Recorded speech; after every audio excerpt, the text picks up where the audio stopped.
રાધે રાધે દોસ્તો, આજની આ પ્રેરણાદાયક બોધકથા તમારા જીવનમાં ખૂબ ઉપયોગી બનશે. જેથી વિડીયો શાંતિથી જોજો અને વિડીયો પસંદ આવે તો વિડીયોને લાઈક કરી ચેનલને સબસ્ક્રાઈબ કરજો. એક ગામમાં એક વૃદ્ધ સંત રહેતા. એકવાર એક યુવાન તેમની પાસે આવ્યો અને બોલ્યો, ગુરુજી, જીવનમાં મને શાંતિ નથી મળતી. દરેક જગ્યાએ અંધકાર અંધકાર લાગે છે. સંત સ્મિત કર્યું. તેઓએ યુવાનને એક નાનો દીવો આપ્યો અને રાત્રે તેમની સાથે ગામની બહાર લઈ ગયા. ત્યાં ગાઢ અંધકાર હતો. સંત બોલ્યા, બેટા, આ અંધકાર દૂર કર. યુવાન અચંબામાં પડ્યો. ગુરુજી, એક નાનો દીવો કેવી રીતે આટલો બધો અંધકાર દૂર કરી શકે? ત્યારે સંતે દીવો પ્રગટાવ્યો અને કહ્યું, આગળનો રસ્તો પ્રકાશિત થઈ ગયો છે ને?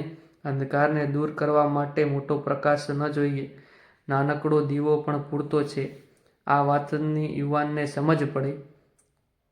આ બોધકથામાંથી આપણને બોધપાઠ એ મળે, જીવનમાં અંધકાર અને મુશ્કેલીઓ દૂર કરવા માટે મોટા મોટા પ્રયત્નોની જરૂર નથી. નાના નાના સારા કાર્ય, સકારાત્મક વિચારો અને સતત પ્રયત્નો આપણા રસ્તાને પ્રકાશિત કરી શકે છે.